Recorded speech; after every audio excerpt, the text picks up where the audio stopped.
Dito nakalibing ang mami ninyo. Remedios Andrada. That's right. Lagi tayong dadalaw dito at lagi tayong dadasal para sa mami, ha? Daddy, kailan babalik ang mami? Sinabi na nasa heaven ng mami, ah. Ano ba? Sandra, don't talk that way to your kid sister. Come on, let's pray for mommy.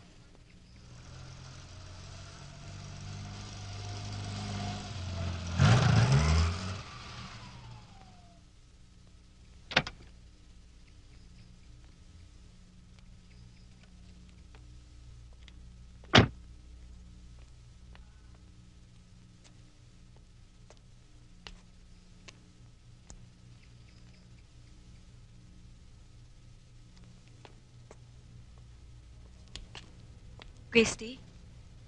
Kilala mo ko. Not quite well, I guess. Tinanong kita kay Jim. At siniraan na niya ako sa'yo. Gusto ko lang malaman ng background. Para aware ako sa nangyayari at mangyayari sa aking paligid. Para alam ko kung paano magre-react. Isa pa, gusto ko malaman kung saan ako tatayo. Ikaw ba ang napili niyang gawing ina nila Roxanne at Sandra? Christy, Kawawang babae. kinuha niya akong tutor ng mga bata. Bantay, tagapag-alaga. Bukod sa mga tungkuling yon, wala akong Sinungaling. Ano ang akala mo sa akin, bulag? Walang pakiramdam. Pareho lamang tayong babae, Helen. Are you that desperate? Ang anak ko. Alam kong sa'yo lumaki ang aking anak. Pero ito ang tandaan mo. Mababawi ko rin si Sandra.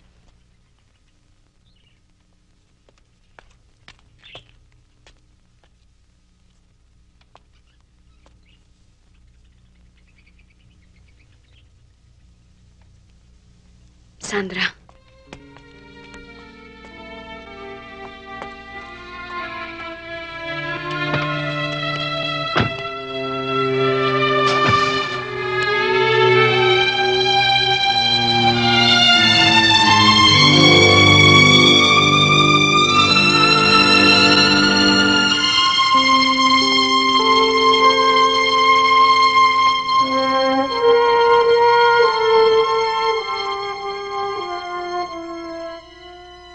Hanggang kailan, Miding?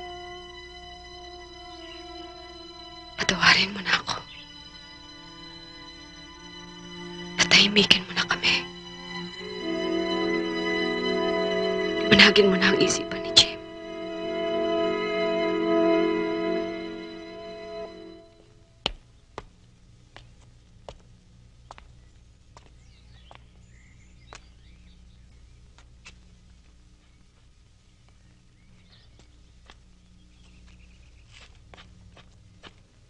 Helen, meron lang akong aasikasuhin sa opisina. Ikaw na munang bahala rito.